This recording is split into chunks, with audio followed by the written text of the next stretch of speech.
we are going to do 3 pieces as a unit. The first piece is too many books about reading. Too many books. And then secondly, George Orwell's Politics and the English Language. I don't want to deal with the politics and the English language in detail because it's so lucid. It's so easy. I want you to make a presentations to the class instead. Okay?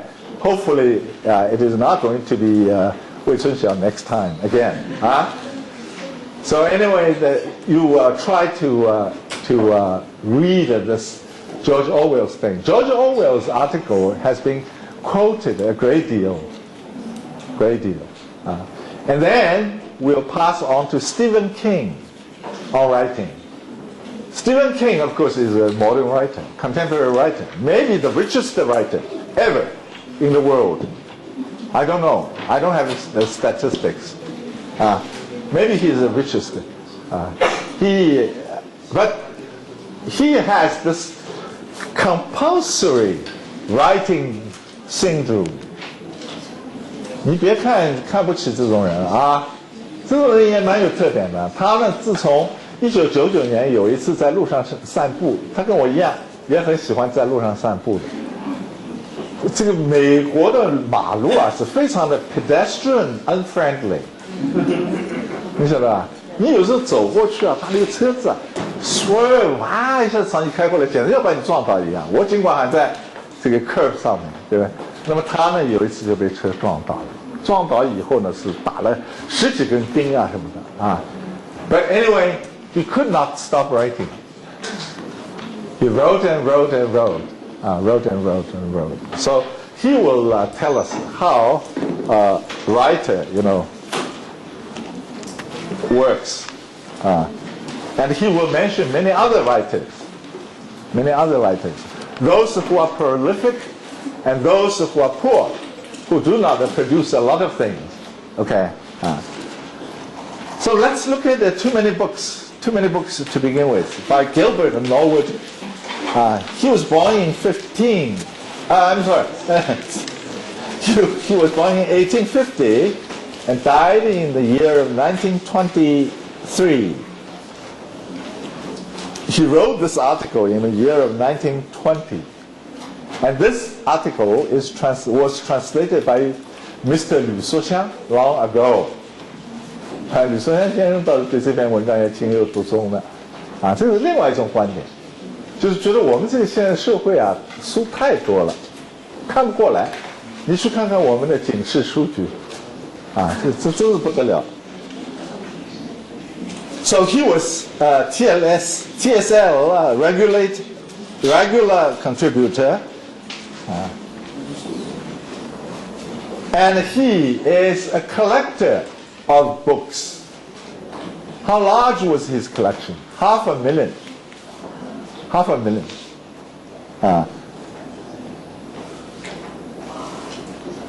So let's look at the first paragraph. When Julius Caesar, who is Julius Caesar? Founder of the Roman Empire, right? First triumvirate general. Triumvirate. This is an important word if you want to. Tri,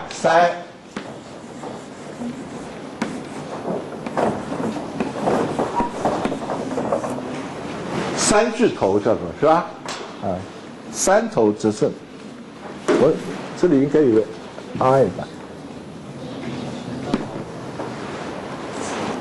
Julius Caesar was the first triumvirate general, statesman, reformer, involved the civil war with Pompey and the Great in the year of 47 BC, Julius Caesar. So when Julius Caesar set his troops on a library, it was not the rape of Nanjing. It was the destruction of Alexandria. Alexandria is a seat of learning at the time. So when Julius Caesar, the Roman legions, devastated the library of Alexandria to burn, altogether, of course, there are many, many books burned. And according to my statistic, 40,000 volumes burned. 40,000 volumes burned. And a lot of great editors and grammarians killed. So when Julius Caesar allowed the library of Alexandria to burn, excellent people no doubt exclaimed, "Lo, another cord added to the scourge of war." Now I want to call your attention to excellent. What does that mean? What is the tone?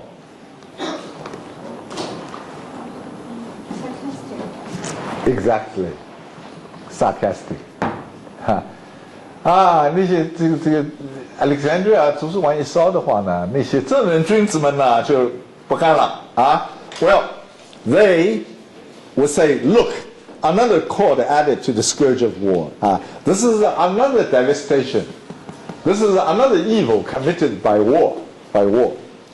Certainly, countless students since the revival of learning have looked upon that conflagration as one of the world's disasters.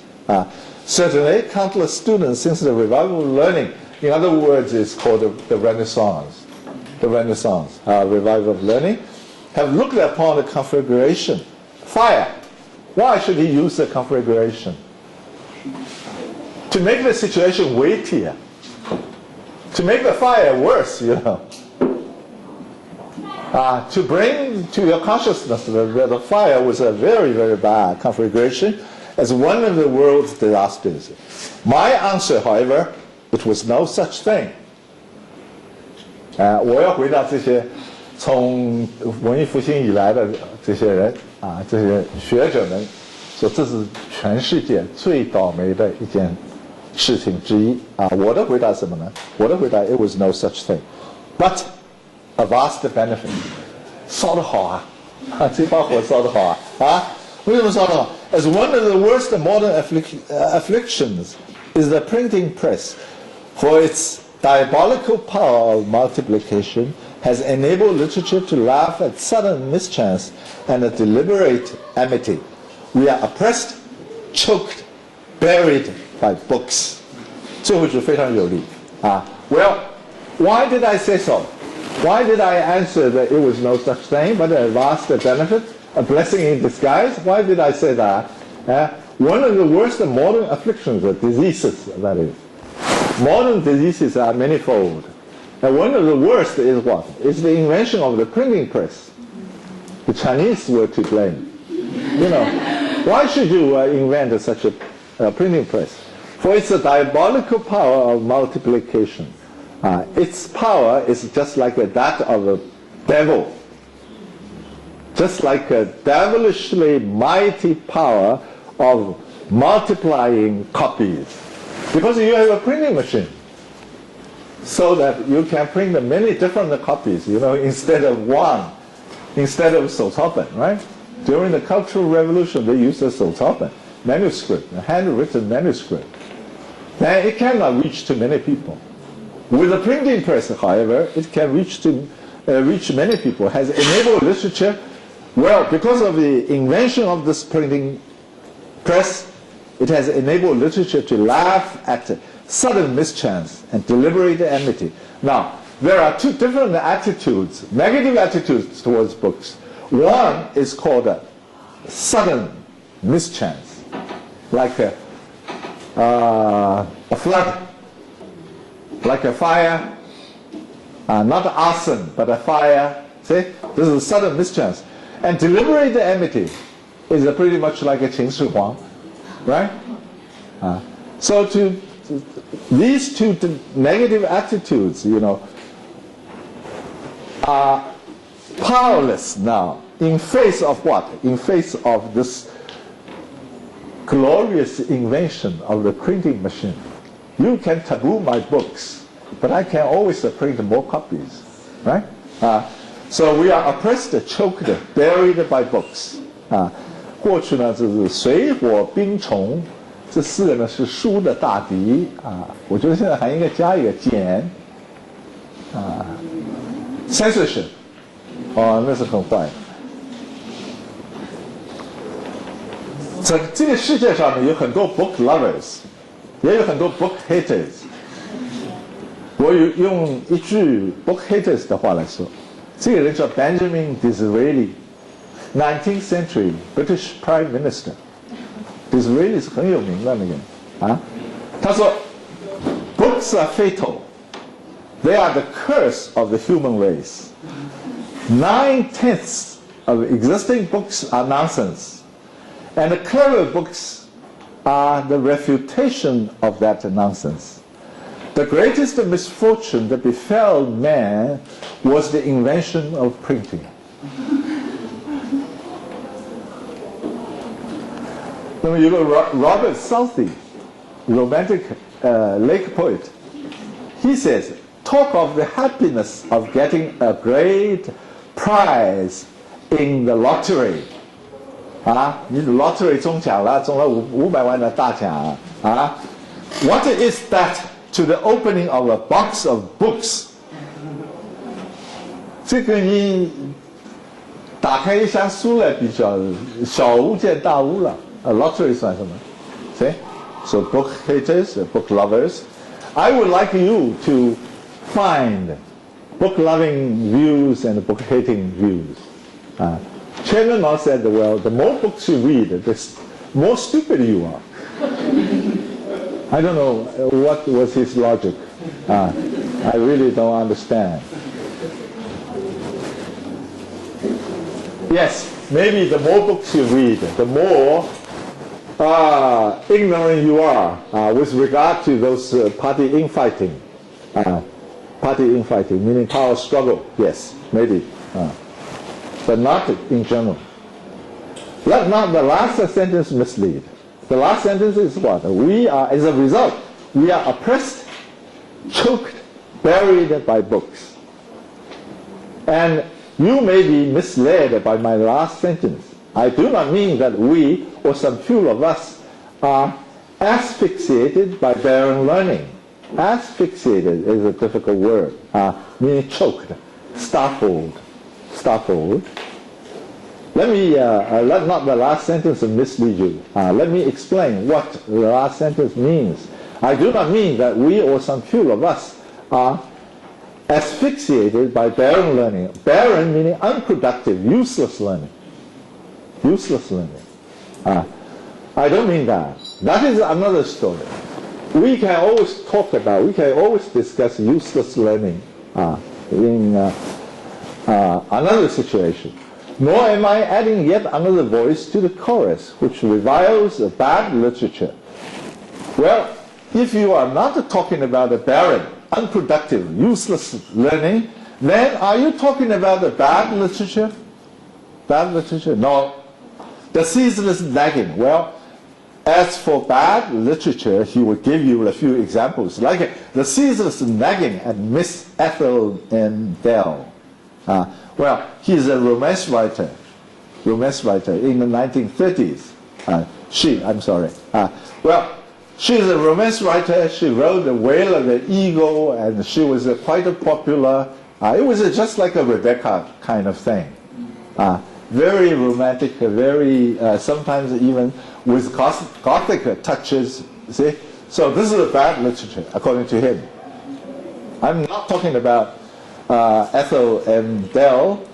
I have read none of her books, and in any case, that too is another story. So, two things I have excluded from my discussion. One is barren learning. Second, bad literature. Well, no. Picking up the original rhythm. Why should he use no? Well, no is used to correspond to the preceding context. No, I mean good literature. The books, to take contemporary instances, Miss Arnold Bennett. Arnold Bennett is a novelist, editor, and a theatrical critic who was also professor. Pierre Loti. Pierre Loti is a French Navy officer. He wrote many things, many exotic things about Far East and Middle East. So these are supposedly good writers, Or Schnetzler is an American psychologist, playwright. Psychologist, playwright. Meaning that, well, starting from him, the plays do not give you a very intriguing story, just like the rise of modernism. They are all against the dictatorship by the plot, so they will just explore into the depths of man's psyche instead. So this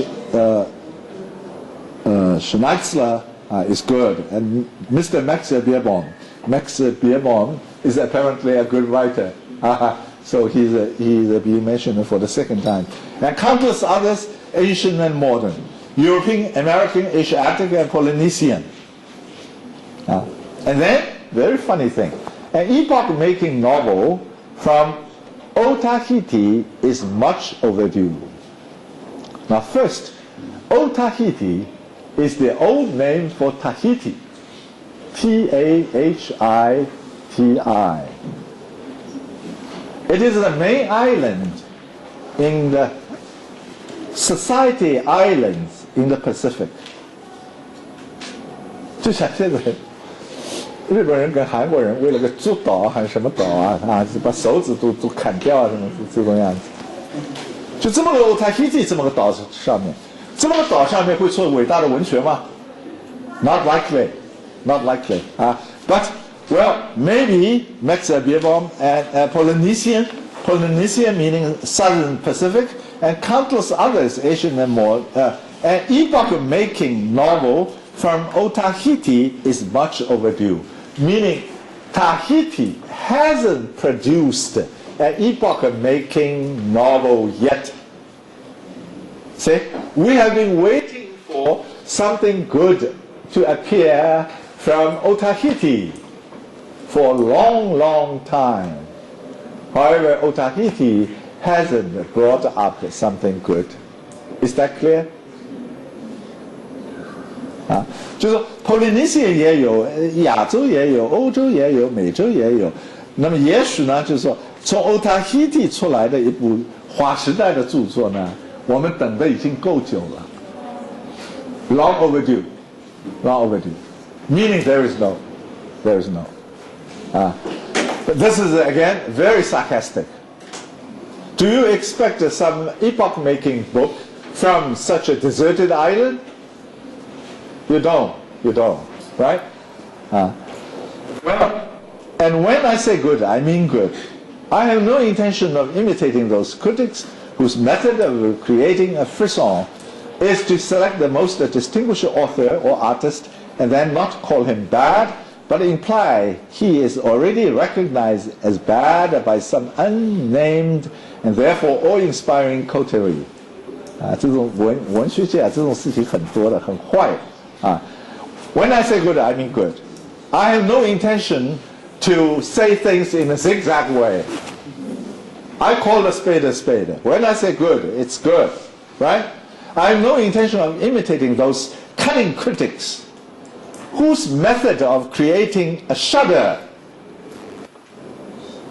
is to select the most distinguished author, Wang Yi, for instance, or those critics whose method of artist, and then not call him bad, but imply that he is already recognized as bad by some unnamed and therefore awe-inspiring coterie, by some small group.